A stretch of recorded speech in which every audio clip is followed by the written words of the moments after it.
खुद को कांग्रेस के जो नेता हैं, जो दावेदार मान रहे हैं, वो सारे चुनाव हार रहे हैं और मुख्यमंत्री पद के लिए रेस लगा रहे हैं, ऐसा जयराम ठाकुर कह रहे हैं।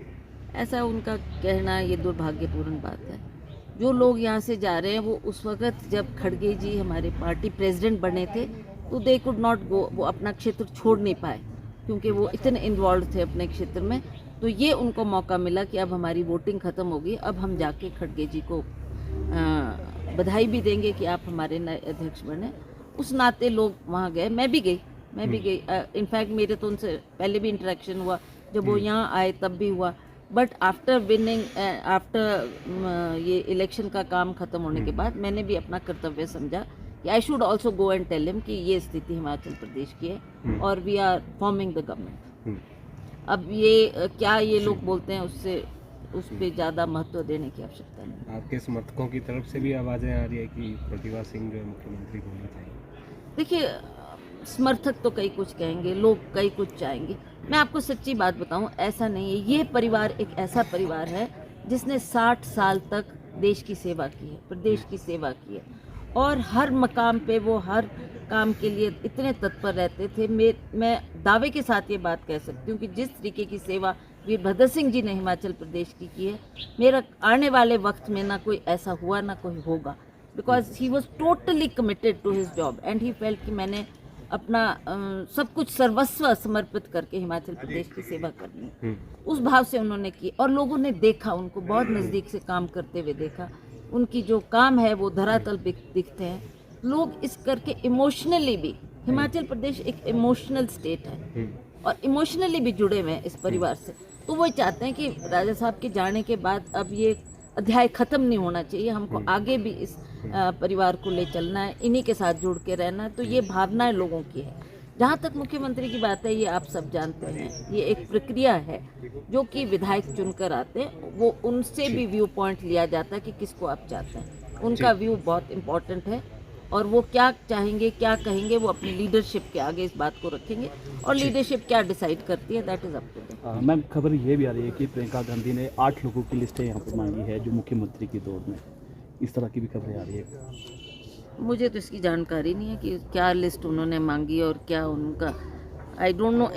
जब तक आप फैक्ट्स पे अब आप प्रेस को एड्रेस कर रहे हैं, आफ्टर ऑल आपके पास भी कोई फैक्ट्स होने चाहिए ना। मैं तो ये आपके मुंह से सुन रही हूँ कि ऐसी लिस्ट मांगी, जब तक वो फैक्ट्स सामने नहीं होंगे, how can I comment on that. एक पोस्टल बैलेट होंगे, how can I comment on that. एक पोस्टल बैलेट का बहुत इशू आ रहा है मैम, कांग्रेस की तरफ से भी लगातार ये सवाल उठाए जा रहे हैं कि पोस्टल बैलेट जो है, जो कर्मचारी एलिजिबल हैं, जो चुनावी ड्यूटी पर हैं, उनको नहीं मिल पा रहे हैं समय पर। ये एक सरकार की बहुत बड़ी मैं समझती हूँ कि जो उनको निभाना चाहिए था, जिनके जो ड्यूटी पर थे, चाहे वो पुलिस के लोग थे, चाहे आर्मी के लोग थे, उन सब के वोट पड़ने, वो जो बैलेट पेपर है वो एसडीएम के पास आता है। It is his duty to immediately give that paper to them ताकि वो अपनी वोट डाल सके।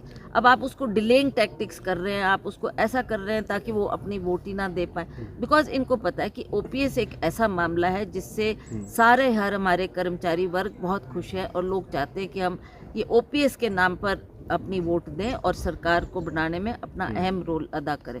तो ये बीजेपी की सरकार भी इस बात को भांप गई है, तो इसलिए ये सारी टैक्टिक्स की जा रही है कि कहीं आप इसको डिले करो, कहीं आप वोटर लिस्ट को गायब कर दो, कहीं आयोग को गंभीर होने की जरूरत नहीं, we have reported this matter to election commission, we have talk to him and we have told him कि ऐसा हो रहा है। और ये जो चंद से दिन हमारे हाथ में बचे हैं उसमें भी उनको अभी वो बैलेट पेपर नहीं मिल रहा है जिसमें अपना वो वोट कास्ट करे। लोग ईगर है, हर व्यक्ति चाहता है कि मैं भी अपनी वोट दूं और सरकार बनाने में अपना अहम योगदान उसमें मेरा होना चाहिए। खरीद फरोख्त वाली भी है, हमारे स्टेट में इलेक्शन हो रहे थे, ये भारत जोड़ो यात्रा तो बहुत पहले शुरू हो गई थी, उस कारण से हम उसमें ज्वाइन नहीं कर सके, जा नहीं सके। और जैसे हमारे इलेक्शन ख़त्म हुए तो मैंने समझा कि वहाँ भी हमारी प्रेजेंस लगनी चाहिए, राहुल जी को भी पता लगना चाहिए कि हम सब उनके साथ हैं।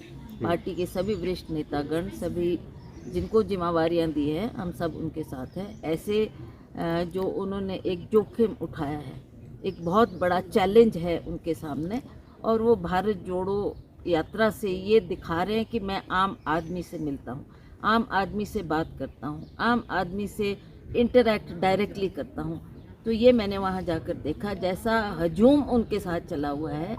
और उनकी यात्रा एक अंबेडकर जी के गांव में महू मऊ में जो उनका गांव है वहाँ पर उन्होंने वो डाइवर्ट की, इसलिए क्योंकि उस दिन ये कॉन्स्टिट्यूशन डे था और वहाँ इम्पोर्टेंस रखी गई। तो ही ऑल्सो सेड कि मैं भी इसमें जाऊँगा। तो वो भी वहाँ आए थे और खड़गे जी भी आए थे। और उस मौके पर मुझे भी कहा गया कि being party president you should also address. तो आई सेड कि ये एक बहुत महत्वपूर्ण दिन है। अंबेडकर जी ने अपने जीवन में जो एक कॉन्स्टिट्यूशन भारतवर्ष के लिए तैयार किया है वो एक भारतवर्ष में नहीं है, it is accepted all over.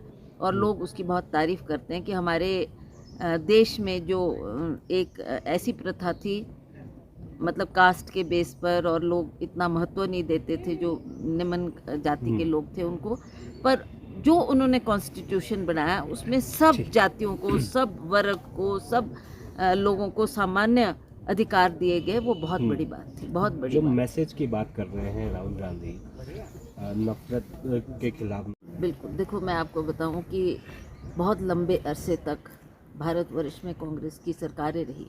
अब चाहे वो प्रधानमंत्री पंडित जवाहरलाल नेहरू रहे, इंदिरा जी रहे, राजीव जी रहे, सोनिया जी, बहुत लंबे अरसे तक उन्होंने भी कांग्रेस पार्टी का नेतृत्व किया। और कभी भी उन्होंने इस तरीके की हेट्रेड की बात नहीं की, नफ़रत की बात नहीं की। सबको जोड़ को वो साथ चलने की बात करते थे, विकास की बात करते थे, देश को ऊपर उठाने की बात करते थे। और जब से ये बीजेपी का शासन आया है, हमारे प्रधानमंत्री जी इन बातों को ज़्यादा महत्व नहीं देते। मुझे बहुत अफसोस और दुख होता है जब वो कहते हैं 70 साल में कुछ नहीं हुआ।